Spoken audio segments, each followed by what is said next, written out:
All right, traders, so now let's talk about some more advanced ways to take single targets on a specific trading strategy. Single targets can be more beneficial than multiple targets for multiple different reasons, most of which have to do with the ease of your trading process and how much more simple it is to just be taking one target. If this being the case, you don't have to open two separate positions. You don't have to manage a position. It really just takes away a lot of the stress. So if you're someone who just likes your trading to be simple and easy, single targets may be the way for you to go. And what we'll do first is go ahead and discuss my favorite way to take single targets. A lot of people take single targets based around structure, Fibonacci levels, or a set risk to reward ratio, very similar to the way we talked about taking the second part of our position off during the multiple target videos.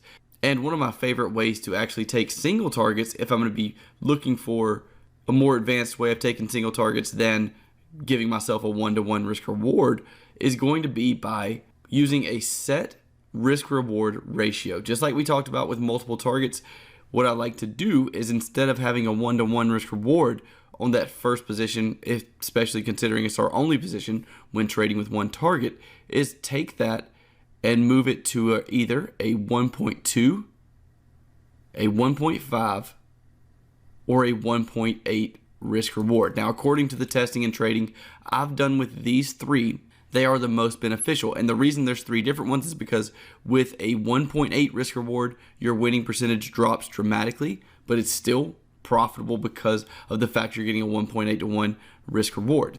Now, again, do not take my word for this. Go out and test this yourself. This is on the specific pairs I trade in the specific style that I trade as well. So you'll have to test each of these if you plan to implement any of them in your trading to make sure it's beneficial for you and your trading. Again, taking a 1.8 risk reward with a set risk reward ratio decreases the winning percentage of a strategy dramatically, but having a 1.8 risk reward keeps it profitable. The reason I don't do this for the pullback strategy or other strategies is because it does add a lot of losers, and with losers comes a larger maximum drawdown. And for me personally, it's not worth it to get a little more equity return if I have to sacrifice more drawdown. So with the 1.5 to 1 risk reward, of course you have more losers than you would with a 1-to-1 risk reward, but less than you would with a 1.8, bringing that max drawdown up just a little, making that maximum drawdown just a little bit more bearable. So with a 1.5 to 1 risk reward may be worth testing if you are somewhere in between, where you're at a point that you're comfortable with the drawdown you currently have with a 1-to-1 risk reward, let's say for the pullback strategy, and you know you could withstand a little bit more and you would like a little extra return on your ROI based around that strategy, then testing that with a 1.5 risk reward may be beneficial for you and your trading. Now, another number we discussed with a 1.2 risk reward, this gives you the smallest amount of drawdown after a 1-to-1 risk reward, but will give you a little more of a drawdown along with a little less of a winning percentage. But again, it gets canceled out by that extra amount of risk to reward ratio. So this is my favorite way to implement advanced target taking on just having one position open, is using a set risk to reward ratio. Now, other ways we could do this is by taking targets at previous levels of structure. For instance, our previous support level here. But as you can see, that gives us a 0.95 risk reward. And right here, guys, is where you can see that risk reward. I didn't point that out before, but that's how you can tell where your risk to reward is by looking right here in the middle of the position tool we use on TradingView. But as you can tell here, if we would have taken targets off at the previous level of structure, we would have had less than a 1-to-1 risk reward. So a rule that I would implement in this case is I take targets at any level of structure that gives me more than a 1-to-1 risk reward. So this level would not be a good level in that case if you wanted to use structure-based targets for your single targets trades and your single target strategies. You would be looking to take targets off at the next significant level of structure that gives you more than a 1-to-1 risk reward. That looks to be right in here.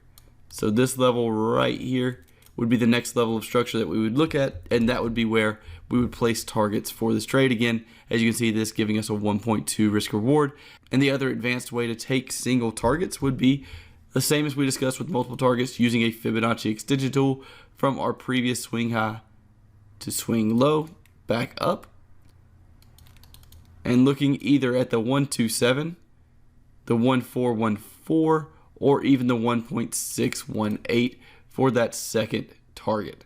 And again, guys, going from the 1.27 to the 1.41 to the 1.618 is going to give you less and less of a winning percentage. That's something you have to keep in mind at any point that you change the way you take targets. If you give yourself more than a 1-to-1 risk reward, then you're going to be sacrificing winning percentage. You're going to be adding to your drawdown, but more than likely you will end up increasing that profit potential by increasing the risk to reward. It is true what they say, that a higher risk to reward ratio gives you a better profit potential, but what they fail to mention most of the time is the fact that getting that higher than 1-to-1 risk reward comes with a big sacrifice of winning percentage and a much higher drawdown most of the time. So those are things you want to keep in mind before implementing any type of advanced target taking technique into your trading. But if you feel like this kind of target taking would be beneficial, feel free to take these techniques that we've just talked about and test them through the markets with your strategies, with the pullback strategies, along with the new advanced strategies we're going to be talking about in phase 3 of the EAP training program. So guys, that was some advanced ways to take single targets using any strategy. I'm excited to move on to our next video where we'll talk about some more advanced entry reasons using single candlestick patterns. And after that, we'll be talking about more advanced entry reasons using multiple candlesticks. So let's go ahead and move on to those videos, and I will see you guys there.